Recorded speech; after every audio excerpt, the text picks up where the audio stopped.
Moving on to the educational items. Can I have a motion for acceptance of report of confirmed harassment, intimidation, and bullying incidents for the period January 22nd through February 4th, 2016? Moved by Dr. Cohen. Second. Second by Mrs. Shaw. Any discussion? Will the Secretary please call the roll? Mrs. Chu. Yes. Dr. Cohen. Yes. Mrs. Lax. Yes. Mr. McAvoy. Yes. Mr. Philipchak. Yes. Mrs. Shaw. Yes. Mrs. Becker. Yes. Motion carried. Item B2, may I have a motion for approval of 2015-16 special education out-of-district placements and services? So moved. Moved by Mrs. Shaw, second by Dr. Cohen. Any discussion? All those in favor? Aye. Opposed? Abstained? Motion carried. Item B3, motion approval of contract Kaplan test prep for the period February 5th through June 30th. So moved. Moved by Mrs. Shaw, Second. by Dr. Cohen. Any discussion? Mr. McAvoy. Sorry, Mrs. Shaw, I didn't. That's okay. You want me to start? Yeah.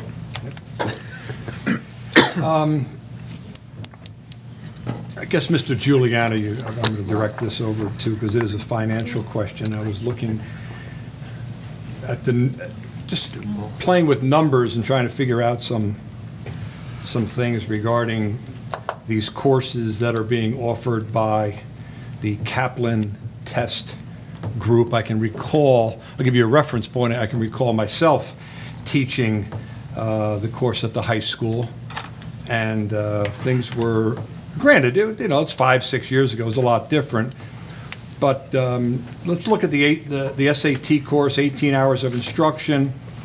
The student is, the family is putting out $600. So if we just use like a simple round number, I used the number of 50 students because at that particular time when I was teaching this, we wouldn't have any more than 10 students in a class. There were 5 teachers, so there happened to be 50 students. 50 students at $600 is $30,000, and that's just the SAT, not combined with the ACT, the PSAT, the SAT Ultimate Classroom, the ACT Ultimate Classroom, as everyone can see on their screen.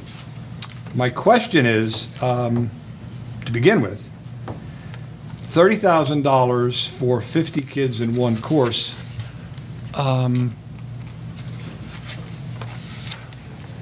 I guess what are we paying out to the company, and what's going in our pocket?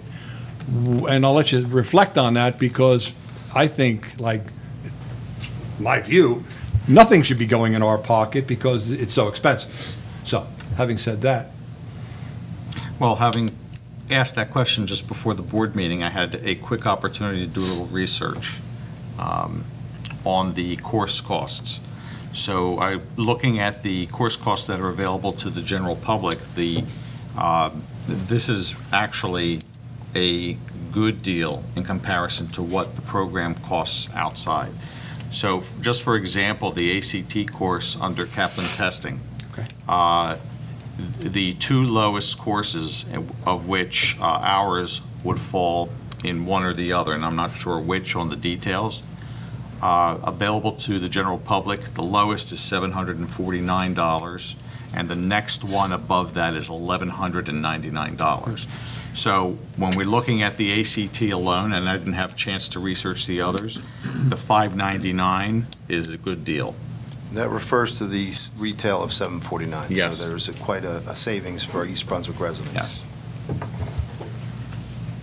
Now, in just a very general sense, East Brunswick, because I'm looking at some of the veteran members of the board who've had children who've come through, when you send your son or daughter off for tutoring instruction, it's far more expensive than this. So these numbers are sort of like the numbers that are affordable because you can't afford the $125 an hour for your math one-on-one session. And I understand that it's a savings, but it's still a lot of money. Yeah. It is. That's, it is, but the That's what benefit to the community those that take advantage of this is that it's a lower price than what would be available if they went on their own Right. directly to Kaplan because of the quantities. Because they're going to be a bulk of students that would be enrolled in these programs through the district. And I understand they're coming back to the high school in the evening, and they're going to be with their friends. You don't happen to recall, Mr. Giuliano, why it was stopped with regard to the teachers teaching the courses, do you? Because what happened then was there was a personal touch. So now I've had these 10 kids who I'm teaching these SAT course for, and I don't recall exactly, but let's say I didn't teach them in my classroom. So I would see them in the hallway, and I would, did you get your scores yet? Or if you need some extra practice, you can stop out of class. Blah, blah. You don't get that with the Kaplan people, and I know we don't have teachers anymore, but I'm still going back to, beating around the bush, but it's expensive. That's all I have to submit. Okay, there we go. And actually, that was my question is, would we not be able to do it more economically if we utilized our own staff the way we once did? I'm not sure that, and I'd have to go back and really check, but I don't think we ran the program entirely in-house. We did run it in-house? Yeah, we Yeah. did. Mrs. Goulet? Yeah, Mrs. we Goulet, did. would you mind? We did. I can't really answer all of the questions. I know, but I know you have some history. Good. It went Princeton Review for a while, Right. and now we're with Kaplan. So just a couple things that I know for sure. Before Princeton Review, we did staff this in-house. There was a stipend associated in the contract, and we did receive it. I was a teacher myself and did that. I don't recall earning $599, but I might have. I'm not sure. But the second thing is I'm excited that we're offering the math SAT and the language arts SAT in class for students next year. We'll have numbers on that tomorrow in our initial round of scheduling. And Mr. Figueroa and I met prior to recommending that this course be offered at our curriculum committee because we expect a big drop-off in participation in community programs. And they're prepared for that in the budget, I hope. Yes. And that program's going to be no different than what they're offering, or fairly similar? Well, I can't promise you that because I never attended this program, but we expect to use these resources are open source resources. Kaplan puts their resources out. Khan Academy has everything on there. But the difference here is we're going to have a teacher like Mr. McAvoy said, that bumps into students in the hallway and says, what do you need, and differentiates because it's online. So students can do 15 practice tests instead of whatever's being offered here. And for the students and parents that feel that they want additional work in this area, this will still be offered to them next year. And we'll have kids that feel like it doesn't Absolutely. fit, right? So Right. we don't think it's going So to this is eliminate the another option. program. It'll be a little bit smaller. Do we have to guarantee Kaplan or Princeton a minimum I'm of not students? I'm not sure, Mr. Figueroa. No. No, this is We based- don't, but One we've never child had a signed problem. up. We've never had a real problem with that. We usually Right, no, do but have- I'm anticipating, A drop. a Yes, drop. it's Well, very then there possible. might be an adjustment for Right. their future contracts, but Absolutely. I did want Mrs. Gluck to make the point that the hybrid class is something that's new and being offered to students, and this is also a supplement to that. yeah, it's great. So it's not going to be that financial impact to the same number of families. But if it is successful, is there a plan to expand that to more students?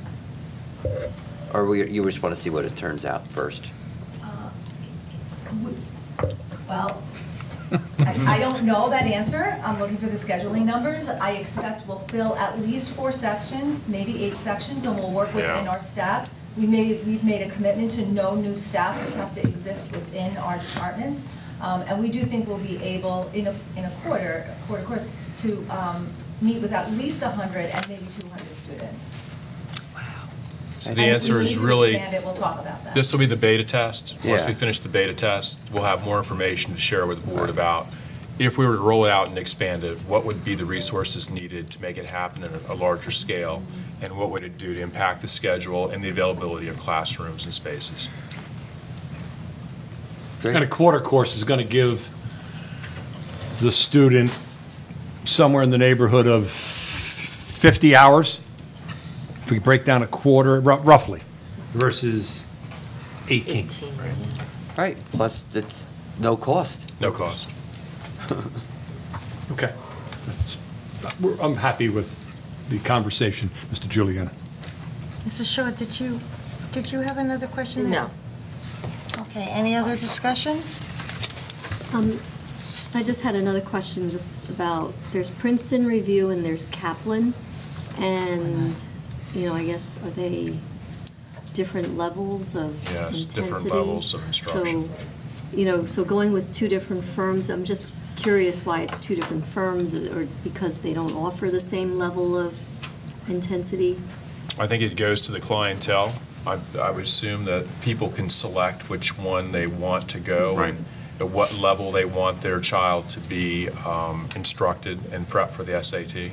So it gives more customization to the parents if they choose one of these routes. It's about options. Right, in addition, About providing them with the options. Princeton Review is 25 sessions. It's a little more expensive, and the Princeton Review, though, is 25 sessions. So if a parent feels like that's what they would rather do, then they can do that. Just another Hours. option. Yeah, it just seems like it would be more complex to deal with two different firms as opposed to one firm that would offer two levels of service, you know what I mean? It just seems a little, but, it's giving, I think it's about giving parents the option, with kids that have graduated high school not that long ago, I did elect to use, an outside service. I also used the services in the school. And, I think a lot of parents might do both. They'll still go outside and use, Right. The hybrid class and take a combination. And It's by their choice. by offering the Princeton Review, there are a lot of parents who are very comfortable with that Yeah. and the additional classes. So it just is another option for our Right. parents. So. Okay, thank you. Anyone else? Okay, all those in favor, this is B3. All those in favor? Aye. Opposed? Abstain? Motion carried. Can I have a motion for item B4, approval of contract, the Princeton Review for the period February 5th, 2016 through June 30th, 2016? So moved. Motion by Second. Dr. Cohen, second by Mrs. Shaw. Any discussion? All those in favor? Aye. All those opposed? Abstain? Yes?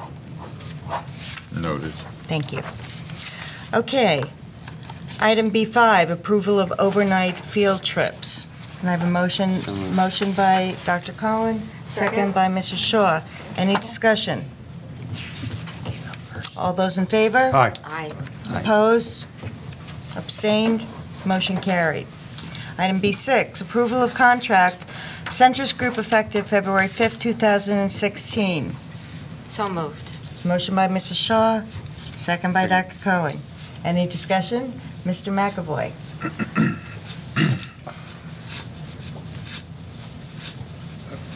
Economics, once again, is the Contour data tracking system the same price as what we're going to be using? No. Is it exponentially bigger? I don't want to put you on the spot with those figures if you don't have them. I'm sorry, Mr. McAvoy, is the proposal we're offering you or asking you for your approval, is it more expensive than Yeah. Contour? It is more expensive. It is also more complex Okay. than the Contour program. And it says the company is the sole owner of this proprietary software application. Are we at their mercy? Or that's just was thrown into the description of the approval of the contract? Mr. Leopold, do you know if there's? Data belongs to us, Mr. McAvoy. I'm sorry? The data belongs to us. Oh, good. They host, again, they're hosting, but the data is ours. Great. And this will only be IEP software? Correct. Thank you. Any other discussion? I thought Dr. Cohen may have had his hand up. Mr. That was Vice- pretty much the same Okay. question. Dr. Cohen? No? No, I'm fine. Good, okay. All those in favor? Aye. Aye. Opposed? Abstention? Motion carried.